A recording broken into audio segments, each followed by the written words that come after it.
अंधविश्वास की बेड़ियां। क्या सास को हुआ बहू के दर्द का एहसास? अरे पता नहीं कौन सी घड़ी थी जब मैं इस मनहूस को अपने बेटे की दुल्हन बनाकर लाई थी। मुझे क्या पता था कि यह कमबख्त बंजर जमीन है। अरे एक से बढ़कर एक लड़की का रिश्ता आ रहा था। भला बताओ, 5 साल हो गए इंतजार करते हुए, बच्चा ना पैदा कर सकी, बांझ कहीं की। मेरी सास लगातार बड़बड़ाया जा रही थी। उनके जहरीले शब्द पिघले शीशे की तरह मेरे कानों में पड़ रहे थे।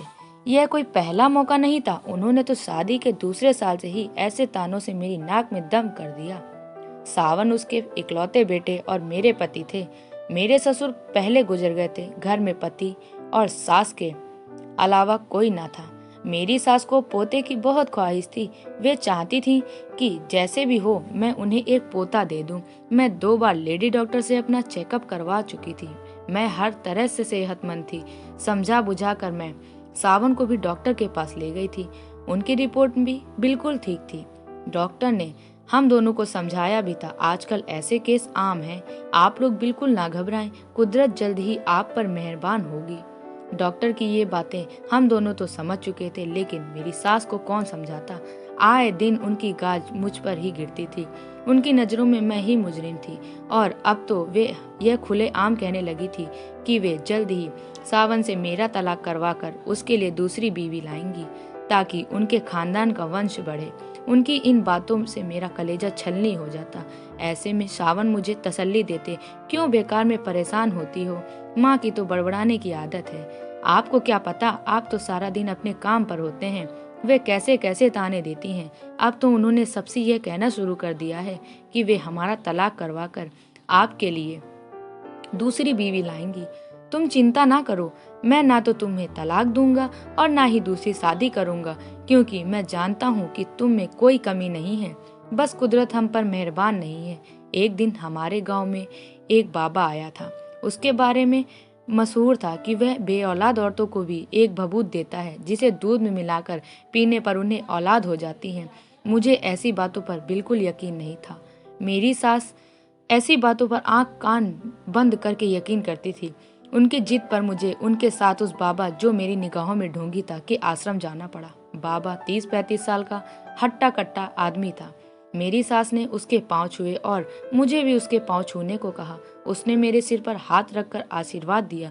आशीर्वाद के बहाने उसने मेरे सिर पर जिस तरह से हाथ फेरा, मुझे समझते देर न लगी कि ढोंगी होने के साथ साथ वह हवस का पुजारी भी है। उसने मेरी सास से आने का कारण पूछा। सास ने अपनी समस्या का जिक्र कुछ इस अंदाज में किया कि ढोंगी बाबा मुझे खा जाने वाली निगाहों से घूरने लगा। उसने मेरी आंखें देखी, फिर किसी नतीजे पर पहुंचते हुए बोला, तुम्हारी बहू पर एक चुड़ैल का साया है जिसकी वजह से इसे औलाद नहीं हो रही है। अगर वह चुड़ैल इसका पीछा छोड़ दे तो कुछ ही दिनों में यह गर्भधारण कर लेगी, लेकिन इसके लिए आपको काली माँ को खुश करना पड़ेगा। काली माँ कैसे खुश होंगी? मेरी सास ने उत्सुकता से पूछा। तुम्हें काली माँ की एक पूजा करनी होगी। इस पूजा के बाद हम तुम्हारी बहू को एक भभूत देंगे। इस भभूत को अमावस्या की रात में 12 बजे के बाद हमारे आश्रम में अकेले आकर अपने साथ लाए दूध में मिलाकर हमारे सामने पीनी होगी। उसके बाद इस पर से चुड़ैल का साया हमेशा हमेशा के लिए दूर हो जाएगा। बाबा जी, इस पूजा में कितना खर्चा आएगा? ज्यादा नहीं, 7-8 हजार रुपए। मेरी सास ने मेरी तरफ ऐसे देखा मानो पूछ रही हो कि मैं इतनी रकम का इंतजाम कर सकती हूँ। मैंने नजरें फेर ली और ढोंगी बाबा से पूछा, बाबा इस बात की क्या गारंटी है कि आपकी भभूत से मुझे औलाद हो ही जाएंगी? ढोंगी बाबा के चेहरे पर फौरन नाखुशी के भाव आ गए। वह नाराजगी से बोला, बच्ची, हम कोई दुकानदार नहीं है जो अपने माल की गारंटी देता है। हम बहुत पहुंचे हुए बाबा हैं। तुम्हें अगर औलाद चाहिए तो जैसा हम कह रहे हैं वैसा करो, वरना तुम यहाँ से जा सकती हो। ढोंगी बाबा के रौद्र रूप धारण करने पर मेरी सास सहम गई। फिर मुझे खा जाने वाली निगाहों से देखते हुए चापलूसी के लहजे में बाबा से बोली, बाबा जी, यह नादान है, इसे आपकी महिमा के बारे में कुछ पता नहीं है। आप ये बताइए कि पूजा कब करनी होगी? जिस रोज अमावस्या होगी उस रोज शाम के 7 बजे हम काली माँ की पूजा करेंगे, लेकिन तुम्हें एक बात का वादा करना होगा। वह क्या है बाबा जी? तुम्हें इस बात की खबर किसी को भी नहीं होने देनी है, यहाँ तक कि अपने बेटे को भी। अगर किसी को भी इस बात की भनक लग गई तो समझो उसने अपनी बात अधूरी छोड़ दी। मेरी सास ने ढोंगी बाबा को फौरन यकीन दिलाया कि वे किसी को इस बात का पता नहीं चलने देंगी। उसके बाद हम घर आ गए। 3 दिन बाद अमावस्या थी। मेरी सास ने किसी तरह पैसों का इंतजाम किया और फिर पूजा के इंतजाम में लग गई। इस पूजा में मुझे शामिल नहीं किया गया। मुझे बस रात को उस ढोंगी बाबा के पास एक लोटे में दूध लेकर जाना था। मैं ढोंगी बाबा की मनसा अच्छी तरह जान चुकी थी। इसीलिए आधी रात होने पर मैंने अपने कपड़ों में एक चाकू छिपाया और ढोंगी के आश्रम में पहुंच गई। ढोंगी बाबा मुझे नशे में झूमता दिखाई दिया। उसके मुंह से शराब की बू आ रही थी। तभी उसने मुझे वहीं बनी एक कुटिया में जाने को कहा। मैंने कुटिया में जाने से फौरन मना कर दिया। इस पर उसकी भौवें तन गईं। वह धमकी देने वाले अंदाज से बोला, तुझे औलाद चाहिए या नहीं? अपनी इज्जत का सौदा करके मिलने वाली औलाद से मैं बे औलाद रहना ज्यादा पसंद करूंगी। मैं दृढ़ स्वर में बोली, तू तो बहुत पहुंची हुई है, लेकिन मैं भी किसी से कम नहीं हूँ। घी जब सीधी उंगली से नहीं निकलता तब मैं उंगली टेढ़ी करना भी जानता हूँ। कहते ही वह मुझ पर झपट पड़ा। मैं जानती थी कि वह ऐसी नीच हरकत करेगा, अतः तुरंत चाकू निकाला और उसकी गर्दन पर लगाकर दहाड़ी। मैं तुम जैसे ढोंगी बाबाओं की अच्छी तरह से जानती हूँ। तुम भोली भाली जनता को अपनी चिकनी चुपड़ी बातों से न केवल लूटते हो बल्कि औरतों की इज्जत से भी खेलते हो। मैं यहाँ अपनी सास के कहने पर आई थी। मुझे कोई भभूत भभूत नहीं चाहिए। मुझ पर किसी चुड़ैल का साया नहीं है। मैंने तेरी भभूत दूध में मिलाकर पी ली थी।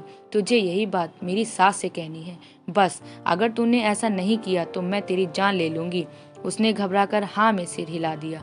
तब मैं लोटे का दूध वहीं फेंक कर आ गई। कुछ महीनों बाद जब मुझे उल्टियां होना शुरू हुई तो मेरी सास का खुशी का ठिकाना न रहा, क्योंकि वे उल्टियां आने का कारण जानती थी। यह खबर जब मैंने सावन को सुनाई तो वो भी बहुत खुश हुए। उस रात सावन को खुश देखकर मुझे अनोखी संतुष्टि हुई, मगर सास की अक्ल पर तरस आया, जो यह मान बैठी थी कि ढोंगी बाबा की भभूत की वजह से हुई हूँ।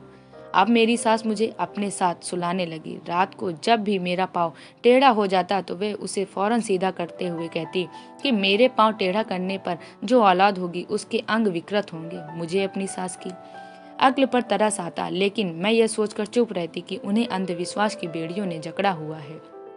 एक दिन उन्होंने मुझे एक नारियल ला कर दिया और कहा कि अगर मैं इसे भगवान गणेश के सामने एक झटके से तोड़ दूंगी तो मेरे होने वाले बच्चे के गालों में गड्ढे पड़ेंगे, जिससे वह सुंदर दिखा करेगा। मैं जानती थी कि ये सब बेकार की बातें हैं, फिर भी मैंने उनकी बात मानी और नारियल एक झटके से तोड़ दिया। लेकिन इसी के साथ मेरा हाथ भी जख्मी हो गया और खून बहने लगा। लेकिन मेरी सास ने इसकी जरा भी परवाह नहीं की और गणेश की पूजा में लीन हो गई। शाम को काम से लौटने के बाद जब सावन ने मेरे हाथ पर बंधी पट्टी देखी तो इसका कारण पूछा। तब मैंने सारी बात बता दी। तब वे बोले, राधिका, तुम तो मेरी माँ को अच्छी तरह से जानती हो। वे जो ठान लेती हैं उसे पूरा करके ही दम लेती हैं। मैं जानता हूँ कि आजकल उनकी आंखों पर अंधविश्वास की पट्टी बंधी हुई है, जिसकी वजह से वे ऐसे काम भी कर रही हैं जो उन्हें नहीं करने चाहिए। तुम मन मारकर उनकी सारी बातें मानती रहो, वरना कल को कुछ ऊंच नीच हो गई तो वे तुम्हारा जीना हराम कर देंगी। सावन अपनी जगह सही थे। जैसे जैसे मेरा पेट बढ़ता गया वैसे वैसे मेरी सास के अंधविश्वासों में भी इजाफा होता गया। वे कभी कहती कि चौराहे पर मुझे पाँव नहीं रखना चाहिए, इसीलिए किसी चौराहे पर मेरा पाँव ना पड़े, इसके लिए मुझे लंबा रास्ता तय करना पड़ता था। इससे मैं काफी थकावट महसूस करती थी, लेकिन अंधविश्वास की बेड़ियों ने जकड़ी मेरी सास को मेरी थकावट से कोई लेना देना न था। 8वां महीना लगने पर तो मेरी सास ने मेरा घर से निकलना ही बंद कर दिया और सख्त हिदायत दी कि मुझे ना तो अपने मायके जाना है और ना ही जल्दी होली देखनी है। उन्हीं दिनों मेरे पिताजी की तबीयत अचानक खराब हो गई। वे बेहोशी की हालत में मुझसे मिलने की गुहार लगाए जा रहे थे, लेकिन अंधविश्वास में जकड़ी मेरी सास ने मुझे मायके नहीं जाने दिया। इससे पिता के मन में हमेशा के लिए यह बात बैठ गई कि उनकी बेटी उनके बीमार होने पर देखने नहीं आई। उन्हीं दिनों होली का त्योहार था। हर साल मैं होलिका दहन करती थी, लेकिन मेरी सास ने मुझे होलिका जलाना तो दूर, उसे देखने के लिए भी मना कर दिया। मेरे बच्चा पैदा होने से कुछ दिन पहले मेरी सास मेरे लिए उसी ढोंगी बाबा की भभूत लेकर आई और उसे मुझे दूध में मिलाकर पीने के लिए कहा। मैंने कारण पूछा तो उन्होंने कहा कि मैं ऐसा करूंगी तो मुझे बेटा पैदा होगा। अपनी सास की अक्ल पर मुझे एक बार फिर तरस आया। मैंने उनका विरोध करते हुए कहा, माँ जी, मैंने आपकी सारी बातें मानी, लेकिन आपकी यह बात नहीं मानूंगी। क्यों? सास की भवें तन गई, क्योंकि अगर भभूत किसी ऐसी वैसी चीज की बनी हुई होगी तो उसका मेरे होने वाले बच्चे की सेहत पर बुरा असर पड़ेगा। अरे, भूल गई तू कि इसी भभूत की वजह से तू गर्भवती हुई थी। उनके लाख कहने पर भी मैंने जब भभूत का सेवन करने से मना कर दिया तो न जाने क्या सोचकर वे चुप हो गईं। कुछ दिनों बाद जब मेरी डिलीवरी होने वाली थी तब मेरी सास मेरे पास आई और बड़े प्यार से बोली, बहू देखना, तुम लड़के को ही जन्म दोगी। मैंने वजह पूछी तो वे राज खोलती हुई बोली, बहू तुमने तो बाबा जी की भभूत लेने से मना कर दिया था, लेकिन उन पहुंचे बाबा जी का कहा मैं भला कैसे टाल सकती थी, इसलिए मैंने तुझे वह भभूत खाने में मिलाकर देनी शुरू कर दी थी। यह सुनते ही मेरी काटो तो खून नहीं जैसी हालत हो गई। मैं कुछ कह पाती उससे पहले ही मुझे अपनी आंखों के सामने अंधेरा छाता दिखाई देने लगा। फिर मुझे किसी चीज की सुध नहीं रही और मैं बेहोश हो गई। होश में आने पर मुझे पता चला कि मैंने एक मरे बच्चे को जन्म दिया था। ढोंगी बाबा ने मुझसे बदला लेने के लिए उस भभूत में संखिया जहर मिला दिया था। संखिया जहर के बारे में मैंने सुना था कि यह जहर धीरे धीरे असर करता है। एक दो बार बड़ों को देने पर यह कोई नुकसान नहीं पहुंचाता, लेकिन छोटे बच्चों पर यह तुरंत अपना असर दिखाता है। इसी वजह से मैंने मरा बच्चा पैदा किया था। तभी ढोंगी बाबा के बारे में मुझे पता चला कि वह अपना डेरा उठाकर कहीं भाग गया है। मैंने सावन को हकीकत से वाकिफ कराया तो उसने अपनी माँ को आड़े हाथों लिया। तब मेरी सास पश्चाताप में भरकर हम दोनों से बोली, बेटी मैं तुम्हारी गुनाहगार हूँ। पोते की चाह में मैंने खुद को अंधविश्वास की बेड़ियों के हवाले कर दिया था। इन बेड़ियों की वजह से मैंने जाने अनजाने में जो गुनाह किया है उसकी सजा तुम मुझे दे सकती हो। मैं उफ तक नहीं करूंगी। मैं अपनी सास को क्या सजा देती। मैंने उन्हें अंधविश्वासों को तिलांजलि देने को कहा तो वे फौरन मान गई। इसके बाद उन्होंने अपने मन से अंधविश्वास की जहरीली बेल को कभी फूलने फलने नहीं दिया। 1 साल बाद मैंने फिर गर्भधारण किया और 2 स्वस्थ जुड़वा बच्चों को जन्म दिया। मेरी सास मारे खुशी के पागल हो गईं। उन्होंने सारे गांव में सबसे कहा कि वे अंधविश्वास के चक्कर में ना पड़े, क्योंकि अंधविश्वास बिना मुठ की तलवार है जो चलाने वाले को ही घायल करती है। उम्मीद है आपको ये कहानी पसंद आई होगी। अगर पसंद आई हो तो मेरे चैनल को लाइक, शेयर, सब्सक्राइब जरूर करिएगा। धन्यवाद।